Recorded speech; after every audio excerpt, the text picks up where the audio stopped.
Office বন্ধ করে আন্দোলন, তোমরা যদি বল প্রয়োগ করো, আমাদের তো বল প্রয়োগ করার জায়গা আছে। মুখে বলা গায়ে হাত দেওয়ার জন্য তোকে তো আগেই বলেছি আমি, সরিস কেন? যারা গায়ে হাত দিয়েছে তারা তো অফিস খোলার তো নয়। এই বিষয়টা আমার সাথে পার্সোনালি করলে দিই, তোকে আমি ব্যবস্থা অন্যভাবে নেব। মমতা বন্দ্যোপাধ্যায় কাটমানিওয়ালা কিছু মোটর বাইক বাহিনী এসে হামলা করার চেষ্টা করছে। তো আমি ছুটে গেলাম, তখন দেখলাম যে না, কর্মচারীদের প্রতিরোধের মুখে ওরা পালিয়ে গিয়েছে। ধর্মঘটকে ভণ্ডুল করার জন্য এই মানে কাটমানি সিন্ডিকেটের অংশীদারিত্বে থাকা মানুষজন যতই চেষ্টা করুক না কেন, সেটা হওয়ার নয়। ধর্মঘট আজকে সফল। এই জন্যই আজকে কর্মচারীদের ধর্মঘট ভাঙাবার জন্য কিছু পোষিত গুন্ডা এসেছে। কিছু কিছু জায়গায় যা শুনলাম আমি, বিভিন্ন জেলা স্তরে বিশেষ করে তৃণমূলের বাইক বাহিনী আর তৃণমূলের লোকজন এসে তারা শাসাচ্ছে। মমতার কিছু বাহিনী আছে যারা কাটমানির সঙ্গে সঙ্গে আজকে এই জয় বাংলা স্লোগান দেওয়ার জন্য বা ধর্মঘট ভাঙার জন্য এক্সট্রা কিছু টাকা পেয়েছে, কোনো সন্দেহ নেই। তাই তারা শ্রমিক কর্মচারীদের যে যৌথ আন্দোলন, সেই আন্দোলনকে ভাঙতে এসেছে। কর্মচারীদের কুকুর বেড়াল চোর ডাকাত এই সমস্ত বলেছেন বারবার, ডাকাতের সর্দার। এখন দেখা যাচ্ছে উনি নিজেই সেই টাকা চুরি করেছেন, টাকার হিসেব দিতে পারছেন না। মানে মমতা ব্যানার্জি মুখ্যমন্ত্রী লেখেন প্রাক্তন কথাটা বসতে চলেছে খুব তাড়াতাড়ি। সঠিক করে রাজ্য সরকারের কি বলার এখতিয়ার আছে নাকি সুপ্রিম কোর্ট কি করবে? মুখ্যমন্ত্রী বলার এখতিয়ার আছে নাকি যে সুপ্রিম কোর্ট কি করবে? আইন মেনে লড়াই করেছেন, তারপরেও কাটমানি মুখ্যমন্ত্রী তিনি বলছেন যে আমি দিয়ে এখন দিতে পারবো না। কেন দিতে পারবেন না? কোনো কারণ নেই। কেন, ভোট এসেছে, ভোটের জন্য ওর কিছু কিছু যুবকদের প্রভাবিত করার জন্য সে কি এটা ভাতা দিতে হচ্ছে, মহিলাদের ভাতা বাড়িয়েছেন। আর আমরা বরং তৈরি হচ্ছি যে সুপ্রিম কোর্টের নিয়োজিত যে কমিটি, 4 সদস্যের কমিটি, সেই কমিটির কাছে যে মিথ্যা তথ্য রাজ্য সরকার দিয়েছে, আমাদের লড়াইটা তার বিরুদ্ধেও হবে কোর্টের ভিতরে। মমতার কিছু বাহিনী আছে যারা কাটমানির সঙ্গে সঙ্গে আজকে এই জয় বাংলা স্লোগান দেওয়ার জন্য বা ধর্মঘট ভাঙার জন্য এক্সট্রা কিছু টাকা পেয়েছে, কোনো সন্দেহ নেই। তাই তারা শ্রমিক কর্মচারীদের যে যৌথ আন্দোলন, সেই আন্দোলনকে ভাঙতে এসেছে। আন্দোলনের দাবিটা কি? দাবিটা হচ্ছে সুপ্রিম কোর্ট ডিএর ন্যায্যতা আইনি স্বীকৃতি দিয়েছেন। কর্মচারীরা বহুদিন থেকে আইন মেনে লড়াই করেছেন, তারপরেও কাটমানি মুখ্যমন্ত্রী তিনি বলছেন যে আমি দিয়ে এখন দিতে পারবো না। কেন দিতে পারবেন না? কোনো কারণ নেই। কেন, ভোট এসেছে, ভোটের জন্য ওর কিছু কিছু যুবকদের প্রভাবিত করার জন্য সে কি এটা ভাতা দিতে হচ্ছে, মহিলাদের ভাতা বাড়িয়েছেন। উনি চান না কোনো মানুষ তার অধিকারের ওপর বাঁচুন, উনি চান মানুষ ওর কাছে অনুগৃহীত হয়ে বাঁচুন। এই যে দৃষ্টিভঙ্গি, এটা হচ্ছে সামন্ততান্ত্রিক দৃষ্টিভঙ্গি, গণতান্ত্রিক দৃষ্টিভঙ্গি নয়। সেজন্যই আজকে কর্মচারীদের ধর্মঘট ভাঙাবার জন্যে কিছু পোষিত গুন্ডা এসেছে। ন্যায্য পাওনা যেটা সেটা দিচ্ছে না। এখন বেতন কাটা হবে, সরকার যদি বেতন কাটবে, কর্মচারীরা ধর্মঘট করার অধিকার থেকে সরে যাবে নাকি একটা দিনের বেতনের জন্য? যারা লড়াই করছেন অনেক বড় নৈতিক দাবিতে, তারা একটা সামান্য হুমকিতে চলে যাবেন? উনি জানেন যে এই হুমকিতে কোনো কাজ হবে না, তাই গুন্ডা পাঠিয়েছেন। আমি হাইকোর্ট গেটে যখন বলছিলাম কর্মচারীদের সমর্থনে, তখন আমাকে কয়েকজন কর্মচারী এসে বললেন নিউ সেক্রেটারি বিল্ডিংয়ে চলুন, ওখানে মমতা বন্দ্যোপাধ্যায় কাটমানিওয়ালা কিছু মোটর বাইক বাহিনী এসে হামলা করার চেষ্টা করছে। তা আমি ছুটে গেলাম, তখন দেখলাম যে না, কর্মচারীদের প্রতিরোধের মুখে ওরা পালিয়ে গিয়েছে। যারা এসছিলেন তারা আয়নার সামনে দাঁড়িয়ে নিজের দিকে তাকিয়ে দেখুন যে আপনার পকেটে যে বেআইনি টাকা আসছে, সেই টাকাটাতে ফেরত দেবেন কি করে? টাকাটা তো রাজ্য সরকার ধার করে দিচ্ছে, এটা তো আপনার কোনো অধিকারের ব্যাপার না, এটা হচ্ছে অধিকারের ব্যাপার। সেটা না দিয়ে বিভিন্ন ভাতা টাতা দিচ্ছেন টাকা বাজার থেকে ধার করে, এই টাকাটা ফেরত দেবেন কি করে? আমার আপনার ঘাড় ভেঙে। যিনি আজকে টাকা নিচ্ছেন তার ঘটিবাটি পর্যন্ত বিক্রি হয়ে যেতে পারে টাকা ফেরত দেওয়ার জন্য, এটা তারা ভেবে দেখছেন কি? আর থাকবে কেন? রাজ্য সরকার নিজেই তো সুপ্রিম কোর্টে আবেদন করেছে। যখন ট্রাইব্যুনাল থেকে বলা হলো, যেটা হাইকোর্ট সেটাকে সম্মতি দিলেন যে এই রাজ্যের principal secretary, chief secretary finance থেকে যে তারা ঠিক করবেন কীভাবে দিয়ে দেওয়া হবে। রাজ্য সরকার তো তার বিরুদ্ধে আপিল করেছেন, তো রাজ্য সরকারই তো চাননি যে তার অফিসারদের দায়িত্ব দেওয়া হোক, সেই জন্য সুপ্রিম কোর্ট দিয়েছেন। মুখ্য সচিবের নেতৃত্বে নাকি একটা টিম তৈরি করা হবে, সে সেই উনি- টিম স্টাডি করবে। উনি কত টিম করবেন না করবেন সেটা তো ওর ব্যাপার, বলছি খাঁচায় যাওয়ার সম্ভাবনা রয়েছে তো মুখ্য সচিবের। বটেই তো। সুপ্রিম কোর্টে কন্টেম্পট পিটিশন আছে, কন্টেম্পট পিটিশনে তাদের ব্যাখ্যা যদি গ্রহণ না করে কাঁচায় যাবে। আচ্ছা, টাকার সময় চাইবে কেন? কবে থেকে মামলা হচ্ছে সেদিন থেকেই তো রাজ্য সরকার জানে বিগত 4 বছর ধরে যে এই মামলায় রায়ের প্রেক্ষিতে টাকাটা দিতে হবে। এটা তো পূর্ব নির্ধারিত ছিল, তাহলে এখন আবার সময় চাইছেন কেন? দানা পানি সাপ্লাই কি মুখ্যমন্ত্রী করবেন? হ্যাঁ, এটা ঠিক, মুখ্যমন্ত্রী করতে পারেন, বা যারা আজকে বাইক বাহিনী নিয়ে গেছেন তারা দানা পানি সাপ্লাই করতে পারেন, আবার কেউ কেউ দানা পানি সাপ্লাই করতে গিয়ে খাঁচায় চলে যেতে পারেন। ঠিক আছে, কিছু কিছু জায়গায় যা শুনলাম আমি, বিভিন্ন জেলা স্তরে বিশেষ করে তৃণমূলের বাইক বাহিনী আর তৃণমূলের লোকজন এসে তারা শাসাচ্ছে। আমি বলবো যারা ধর্মঘট করছে তারা ভয় পাবেন না, কারণ গণতান্ত্রিক আইনি অধিকার প্রতিষ্ঠা করছে। শাসাচ্ছেন তার মানে শাসক দল ভয় পেয়েছে, তাই জন্য শাসাচ্ছে। বিভিন্ন জায়গায় ভিডিও আসছে, রানাঘাট, পূর্ব বর্ধমান, বিভিন্ন জায়গা থেকে আমরা খবর পাচ্ছি তৃণমূল বাইক বাহিনী এসে শাসাচ্ছে। যারা ধর্মঘট করছেন তারা লড়াই করছেন, আপনারা লড়াই করুন, সারা রাজ্যের মানুষ আপনাদের সঙ্গে আছে। দেখুন, সুপ্রিম কোর্টের রায় দিয়ে দিয়েছে, আইনি অধিকার প্রতিষ্ঠা হয়ে গেছে। এবার কর্মচারীদের নিজের জায়গা থেকে নিজেদেরকে লড়াই করে দিতে হবে। ঝাড়ছে ক্রমাগত বাড়ছে। আন্দোলনের ঝাঁজ আরো বাড়বে, ভবিষ্যতে আরো আন্দোলন হবে। আইনি অধিকার যেটা সুপ্রিম কোর্ট দিয়েছে সেটাকে ছিনিয়ে আনার দায়িত্ব রাজ্য সরকারি কর্মচারীরা এখন নিজেরা নিয়ে নিয়েছে। খেলামেলায় যেগুলো ইনভেস্ট করছে এগুলো সব ভোটের রাজ, এগুলো সব ভোটের রাজ।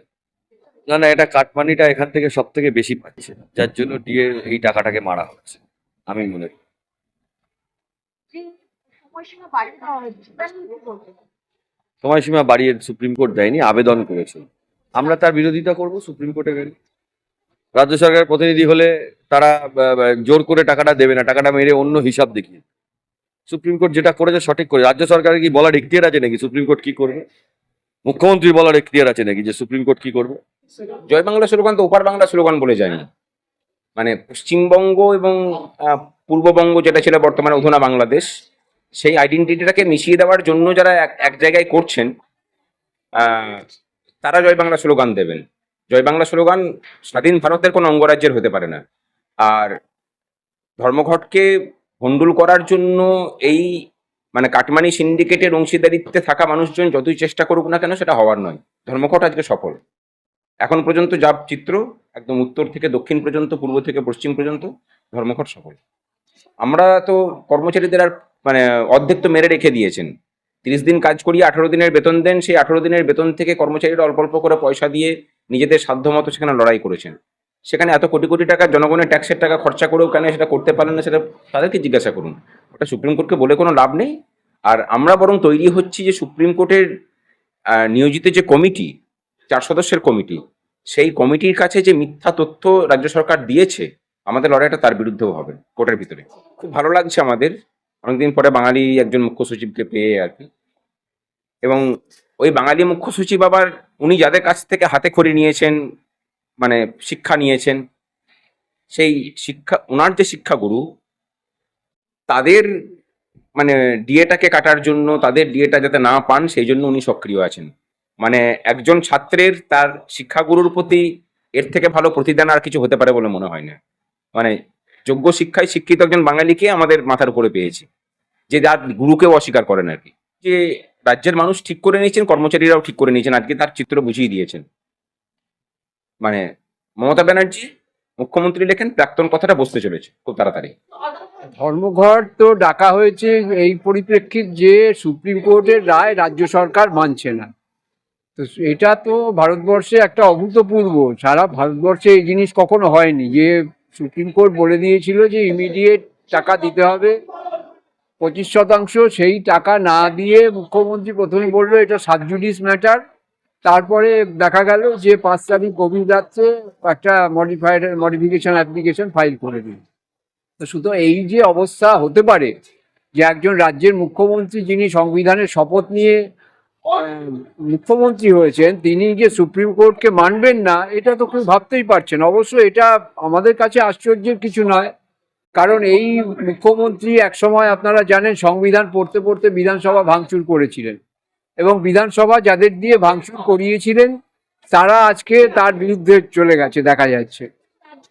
না, মুখ্য সচিবের অধীনে কমিটি গঠনের তো কোনো প্রশ্ন নেই। মুখ্যমন্ত্রী আসলে কর্মচারীদের টাকা দেবেন না, বারবারই আমরা যেটা বলছি যে উনি দুটো কারণে টাকা দেবেন না। এক নম্বর হচ্ছে যে এখান থেকে উনি কোনো কাটমানি পাবেন না, যেটা কয়লা বালি গরু পাচারে পান। আর দ্বিতীয় হচ্ছে যে ওনার পলিটিক্যাল কেরিয়ার শুরু হয়েছিল একটা ভুয়ো ডক্টরেট ডিগ্রি দিয়ে। তা তারা স্বাভাবিকভাবে আমাদের মতো শিক্ষিত মেধা সম্পন্ন লোকেদের ঘৃণা করেন উনি, যে আমাদের যে পাওনা উনি মাথায় বসে আছেন বলে কিছুতেই দেবেন না। এই দুটো কারণে উনি গায়ের জোরে এটাকে আটকে রেখেছেন, এবং উনি ঠিক করে রেখেছেন যে ভোটে যদি জিতে আসেন আবার তাহলে দেবেন না, আর যদি জিতে নাও আসেন তাহলে ওনার দায় নেই। উনি তো কর্মচারীদের কুকুর বেড়াল চোর ডাকাত এই সমস্ত বলেছেন বারবার, ডাকাতের সর্দার। এখন দেখা যাচ্ছে উনি নিজেই সেই টাকা চুরি করেছেন, টাকার হিসেব দিতে পারছেন না। দেখুন, এই ডিএ মামলা তো আজকের পেন্ডিং নয়, 2008 সালে কিন্তু তাদের প্রাপ্য পাওয়া উচিত ছিল। যে এআইসিপিআই আছে, যে রেটে তাদের ডিএ পাওয়া কথা ছিল সেই রেটে দেয়নি। পরবর্তীতে আর একটা রোপা চলে এলো, রোপা 2019 চলে এলো, কিন্তু রোপা 2009-এর যে এফেক্ট, যে হারে তাদেরকে ডিএ দেওয়ার কথা ছিল সেটা কিন্তু রাজ্য সরকার দিতে ব্যর্থ হয়েছে। তারপরে রাজ্য সরকারি কর্মচারীরা বাধ্য হয়েছে কোর্টের দ্বারস্থ হতে, এবং কোর্টে তারা দীর্ঘদিন লড়াই করেছে, এবং দীর্ঘ লড়াইয়ের পরে একটি বেঞ্চ নয়, ট্রাইব্যুনাল থেকে হাইকোর্ট, আবার ট্রাইব্যুনাল, তারপরে হাইকোর্টে আবার রিভিউ পিটিশন, তারপরে সেটা সুপ্রিম কোর্টে গিয়ে সেটা কিন্তু অ্যাফার্মেশন পেয়েছে যে এই যে ডিএ পাওয়ার যে অধিকার সেটা কিন্তু ন্যায্য অধিকার। সেখানেও কিন্তু এখনো পর্যন্ত ফাইনাল রায় আসার পরেও কিন্তু এখনো যে ইমপ্লিমেন্টেশনের দরকার ছিল, রাজ্য সরকারি কর্মচারীদের যে ডিএ মিটিয়ে দেওয়ার কথা ছিল সেটা কিন্তু মিটিয়ে দেওয়া হয়নি। খুব স্বাভাবিকভাবেই যারা ডিএ পায়নি তারা এগ্রিভড, এবং খুব স্বাভাবিকভাবেই এই পদক্ষেপ তারা এর আগেই হয়তো তাদের, দেখুন এটা একটি গণতান্ত্রিক প্রক্রিয়া, এবং গণতান্ত্রিক প্রক্রিয়ায় যদি কারোর ইচ্ছে হয় যে কোনো বিষয় নিয়ে তারা আন্দোলন করবে বা কোনো বিষয় নিয়ে তারা শান্তিপূর্ণ ধর্মঘট করবে, সেটা কিন্তু আইন সিদ্ধ। সেখানে কিন্তু কোনো বাধা বিপত্তি দেওয়ার কোনো প্রশ্নই আসে না। সেই ক্ষেত্রে কিন্তু এর জন্য যদি ধরুন বলে যে একদিন তো আমাদের যে কর্মের দিন সেটা তো একদিন হ্রাস হলো, কিন্তু তার জন্য কিন্তু দায়ী একমাত্র রাজ্য সরকারের যে এই আরবিটারি ভূমিকা, সেটা যে রাজ্য সরকার সুপ্রিম কোর্টের নির্দেশ আসার পরেও যে ইমপ্লিমেন্টেশন করেনি, তার ফলেই কিন্তু যারা কর্মচারী রয়েছে তারা এই পথ বেছে নিতে বাধ্য হয়েছে। খুব স্বাভাবিকভাবেই জানেন আবার নতুন করে তারা আর একটা আইনি প্রক্রিয়া শুরু করেছে, অলরেডি মডিফিকেশন কিন্তু তারা ফাইল করে দিয়েছে। তার পরবর্তীতে আবার শুনছি নতুন রিভিউ পিটিশন ফাইল করছে। একদিকে বলছে যে আমরা জনদরদি, আর একদিকে কিন্তু জনগণকে বা তার নিজস্ব কর্মচারীদের যেভাবে ধরুন বাদ দেওয়া যায় সেই প্রক্রিয়াতেই কিন্তু এগিয়ে যাচ্ছে রাজ্য সরকার।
দিনের পর দিন রাজ্য সরকারি কর্মচারীদের মাইনা লুকিয়ে রাখা হচ্ছে কেন?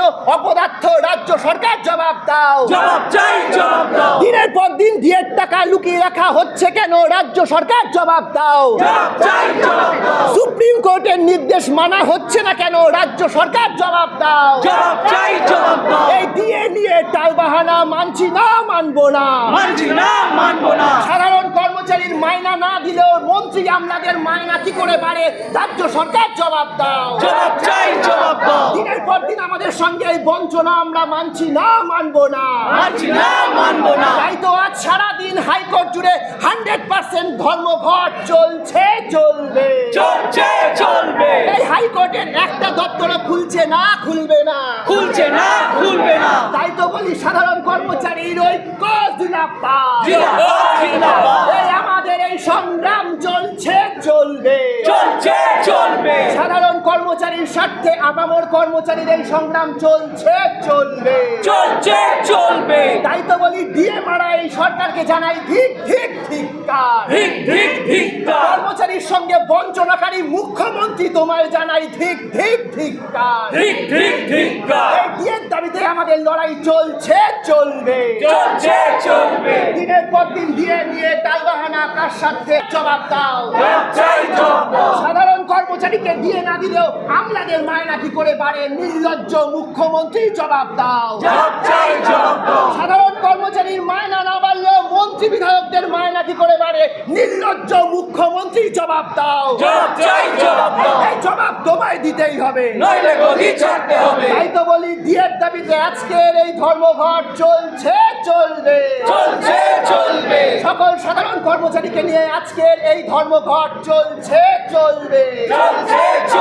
সারা হাইকোর্ট জুড়ে 100% ধর্মঘট চলছে, চলবে। তাই তো বলি সাধারণ কর্মচারীর ঐক্য জিন্দাবাদ।